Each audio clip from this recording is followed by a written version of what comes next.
The control center is your iPad's quick access dashboard, the place where you go when you want to change something fast without leaving what you're doing. Brightness, volume, Wi-Fi, Bluetooth. Do not disturb. These are all here, ready for a quick tap. If you're listening to music, playback controls. If you use HomeKit, your lights and accessories are up here too. What makes the control center especially powerful in iPadOS 26 is how personal it can become. You're not stuck with the default layout. You can shape it to match the way you use your iPad by editing and rearranging things.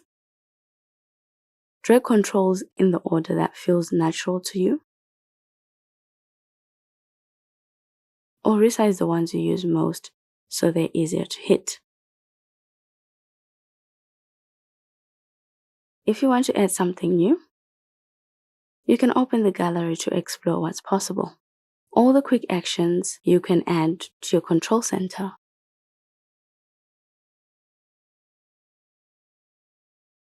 Search through them to work even faster. You can even create additional sections if you want to group related tools together that are not already grouped.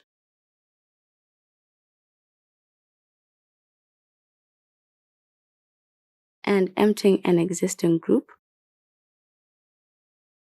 removes it from the control center.